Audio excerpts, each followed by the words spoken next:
Assalamualaikum warahmatullahi wabarakatuh. Allahu akbar, Allahu akbar, Allahu akbar, walillahil hamd.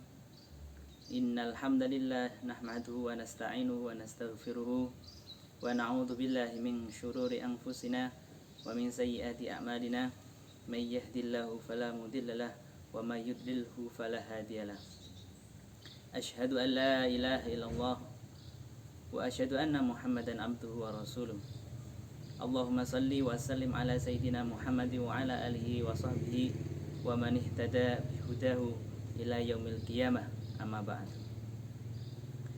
Hadratal kurama wal fudala, para alim wal ulama, para amir wal zu'ama, para yatim wa du'afa, para yatim wa du'afa, para ibu lan para bapak, para kang mas lan para mbak, para adik lan anak-anak, ingkang tebih lan ingkang celak, sedaya para dewan juri lan sedaya wau ingkang kaula hormati. Selanjutnya, semoga salam Allah dan rahmat selalu dilimpahkan kepada Nabi Agung Muhammad, salah satu nabi yang akan memberikan syafaat kepada seluruh umat selama umat itu masih taat dan tidak mengerjakan maksiat. Semoga kelak mendapat syafaat dari beliau Kanjeng Nabi Muhammad di hari kiamat. Amin ya rabbal alamin. Ma'asyiral muslimin rahimakumullah. Syekh Ahmad Al-Jurjawi dalam kitabnya Hikmatut Tasyrik wa Falsafatuh menjelaskan, kurban pertama kali dilaksanakan pada masa Nabi Adam alaihissalam oleh putra-putranya yaitu Qabil dan Habil. Keduanya memiliki kekayaan. Qabil mewakili kelompok petani, Habil mewakili kelompok peternak. Dikisahkan Al-Quran, A'udzu billahi minasyaitonir rajim. Watlu alaihim naba bani Adam bil haqqi idh qarraba qurbanan fatuqabbala min ahadihima wa lam yutaqabbal minal akhar qala la aqtulannaka qala innama yataqabbalullahu minal muttaqin. Shadaqallahul adzim. Artinya, ceritakanlah kepada mereka kisah kedua putra Adam, Qabil dan Habil. Menurut yang sebenarnya, ketika keduanya mempersembahkan kurban, maka diterima dari salah seorang mereka berdua, yaitu Habil, dan tidak diterima yang lain, yaitu Qabil. Quran Surah Al-Maidah ayat 27. Semoga momentum Idul Adha menjadi sarana perbaikan ketakwaan kita kepada Allah Subhanahu wa Ta'ala, menjadi sarana bagi seorang muslim untuk semakin meningkatkan kualitas dan kuantitas ibadah individual atau sosial, karena inilah tujuan dari Idul Adha yang kita jalani setiap tahun. Para ahli tafsir menyatakan peristiwa kurban yang dilakukan dua bersaudara putra Adam alaihissalam merupakan solusi dari polemik perang dingin yang terjadi antara keduanya dalam mempersunting wanita cantik rupawan bernama Iklimah sebagai pasangan hidup. Kisah kurban berikutnya adalah dilakukan oleh Nabi Ibrahim alaihissalam ketika diperintahkan Allah Ta'ala untuk menyembelih Nabi Ismail alaihissalam, putra tercinta yang telah lama diimpikan kelahirannya. Perintah ini hanya merupakan ujian dari Allah kepada Nabi Ibrahim alaihissalam atas keimanannya, karena pada akhirnya yang disembelih adalah kambing. Peristiwa spektakuler ini dinyatakan dalam Al-Quran.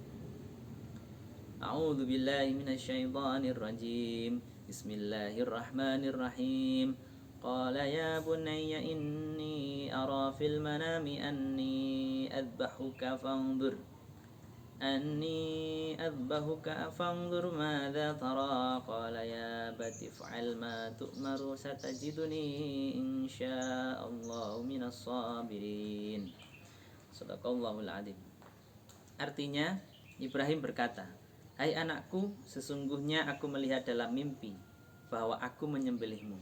Maka fikirkanlah apa pendapatmu." Ismail menjawab, "Wahai bapakku, kerjakanlah apa yang diperintahkan kepadamu. Insya Allah engkau akan mendapatiku termasuk orang yang sabar. Quran Surah As-Saffat ayat 102. Selain dua peristiwa ini, ritual kurban terus berlanjut di setiap budaya dan peradaban. Terus berlangsung dilakukan oleh umat manusia walaupun dalam bentuk dan praktik yang berbeda-beda. Puncaknya adalah mengorbankan jiwa manusia sebagai persembahan kepada yang dianggap Tuhan yang memiliki kekuatan. Dahulu masa pra-Islam di Mesir, jika air sungai Nil surut, maka penduduk Mesir menggelar upacara mengambil anak gadis untuk dijadikan tumbal agar airnya melimpah. Tradisi seperti ini juga dikenal oleh masyarakat Nusantara seperti kita dengar dalam cerita-cerita rakyat Nusantara. Ketika Nabi Muhammad SAW diutus, ada penegasan ajaran kurban yang dilegalkan. Adalah seperti yang dilakukan oleh Nabi Ibrahim alaihissalam, yakni dengan menyembelih kambing, sapi atau onta. Sebagaimana firman Allah Subhanahu wa taala dalam surah Al-Kautsar ayat 1-3. A'udzu billahi minasyaitonir rajim. Bismillahirrahmanirrahim. Inna a'tainakal kautsar fashalli lirabbika wanhar inna syani'aka wal abtar. Artinya, sungguh kami telah memberimu Muhammad nikmat yang banyak, maka laksanakanlah sholat karena Tuhanmu dan berkurbanlah sebagai ibadah dan mendekatkan diri kepada Allah. Sungguh orang-orang yang membencimu dialah yang terputus dari rahmat Allah. Ma'asyiral muslimin rahimakumullah. Kenapa peristiwa Nabi Ibrahim alaihissalam yang dijadikan model kurban dalam ajaran Nabi Muhammad SAW? Tentu karena di dalamnya ada hikmah keteladanan yang sangat agung. Kepada Nabi Ibrahim alaihissalam, umat Islam dapat belajar bagaimana melakukan ibadah kurban yang baik dan benar. Pelajaran tersebut dapat kita peroleh dalam beberapa hal berikut. Pelajaran pertama, dalam hal beragama ada suatu keadaan di mana kita harus meninggalkan akal pikiran kita, mengesampingkan rasionalitas, kemudian beralih pada ketundukan serta kepasrahan total kepada ilahi Rabbi. Dalam kajian hukum Islam dikenal hukum yang bersifat ta'akuli dan ta'abudi. Ta'akuli artinya masuk akal, yakni ketika suatu syariat dibebankan dan manusia bisa menalar karena sesuai dengan kemampuan berpikir manusia. Allah memerintahkan sedekah, zakat, menolong sesama, berbakti kepada orang tua. Allah melarang mencuri, korupsi, konsumsi narkoba, membunuh, pergaulan bebas, dan semacamnya. Semua ini adalah sesuai dengan naluri dan akal sehat manusia. Di sisi lain, ta'abudi adalah hukum yang dogmatis, tidak bisa dinalar, di luar kemampuan akal manusia. Aturan tentang sholat, puasa, dan haji adalah bagian dari urusan yang bersifat ta'abudi. Kita tidak bisa mempertanyakan apalagi menggugat kenapa sholat zuhur, asar, dan isya 4 rakaat, sedangkan maghrib 3 rakaat dan subuh 2 rakaat. Rasionalitas dikesampingkan karena yang ada hanyalah kepasrahan dan kepatuhan total sebagai seorang hamba yang rindu untuk mendapat cinta dan sayang dari Tuhannya. Ketika menerima perintah Allah untuk menyembelih putranya, Nabi Ibrahim alaihissalam meyakini bahwa perintah itu adalah dogma yang harus dilaksanakan secara paripurna. Maka atas dasar keimanannya, tanpa pikir panjang Nabi Ibrahim alaihissalam siap melaksanakan perintah tersebut. Rasionalitas dimatikan, yang ada hanyalah ketundukan akan perintah Allah. Ini menunjukkan tingginya kualitas keimanan dan ketakwaan Nabi Ibrahim alaihissalam, sehingga sangat pantas beliau mendapat gelar Khalilullah, kekasih Allah. Belajar dari Nabi Ibrahim alaihissalam, maka sudah sepantasnya setiap orang berkurban melaksanakannya seperti Nabi Ibrahim alaihissalam ketika berkurban. Segera berkurban ketika mampu melaksanakannya. Berkurban atas dasar tunduk dan patuh menjalankan perintah Allah, seraya berharap mendapatkan cinta, kasih, dan ridho Allah. Bukan ingin pujian karena gengsi atau untuk meningkatkan status sosial. Ma'asyiral muslimin rahimakumullah. Pelajaran kedua, Nabi Ibrahim alaihissalam bisa kita dapatkan dari pengalihan kurban manusia menjadi kambing. Perintah Allah kepada Nabi Ibrahim alaihissalam untuk menyembelih putranya hanya sekedar ujian keimanan, bukan perintah sesungguhnya. Hal ini sekaligus menjadi kritik sosial dari tradisi tumbal di berbagai budaya dan peradaban. Secara kurban, Nabi Ibrahim alaihissalam mengajarkan kepada kita bahwa kurban dalam Islam adalah ajaran humanis.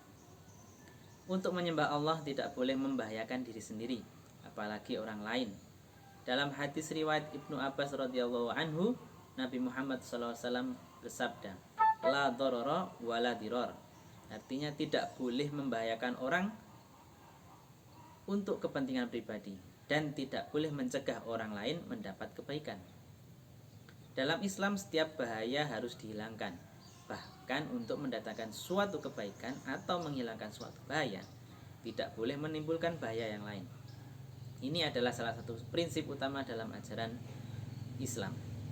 Kaidah fikih menyebutkan ad-dororu yuzalu. Artinya setiap mudarat harus dihilangkan. Ad-dororu la yuzalu bidoror. Suatu mudarat tidak bisa dihilangkan dengan mudarat yang lain. Dari sini maka seharusnya ajaran kurban menginspirasi setiap muslim untuk tidak hanya sholih secara spiritual, tapi juga sholih secara sosial, menjaga keseimbangan hubungan kepada Allah dan kepada manusia, bahkan kepada alam sekitar. Jargon Islam agama rahmah bukan marah bisa terimplementasikan dalam kehidupan sehari-hari. Walaupun dalam kurban ada darah hewan yang dialirkan, namun bukan tujuan atau penilaian utama, karena yang dinilai Allah adalah ketakwaan dari orang-orang yang melaksanakannya. La yanalallaha luhumuha wala dima'uha walakin yanaluhu taqwa